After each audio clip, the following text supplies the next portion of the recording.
na ba kayo ng mga kakanin, sir? 25 na? Oo, at least ayos ano.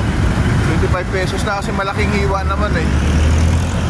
Yan. Sa Kuya Dan Vlog, sir. Ayun. Anong oras kayo, sir, dito sa Tikling pupunta? Mga 5, alas 5. Tapos itong marami na to, anong oras mauubos yan, sir? Pwede sa maaga,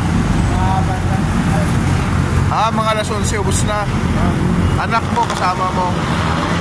Ilang taon na kayong nagtitinda ng kakanin dito sa Tikling? 15 years na. So ito lahat, kumikita kayo ng magkano isang araw?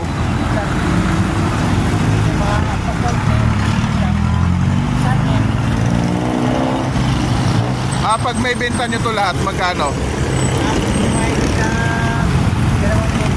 2,000 din. Isang cart na ganito, isang karton, 2,000.